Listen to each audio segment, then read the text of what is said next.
how to use video backgrounds in Revolution Slider 6 WordPress plugin.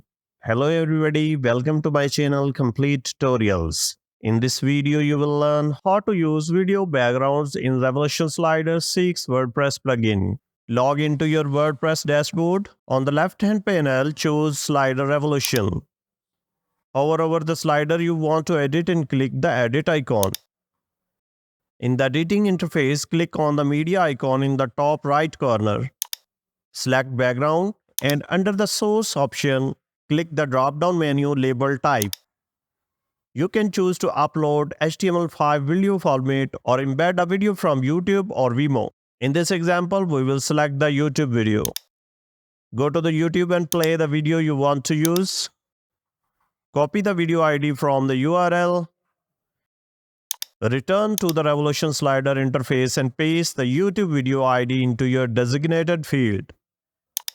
If your video does not load, you can also choose a poster image.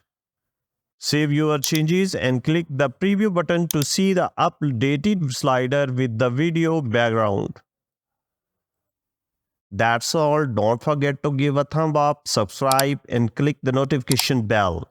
Your comments and input means a word for me, so don't hesitate to share your thoughts in comments below. I truly appreciate your engagement.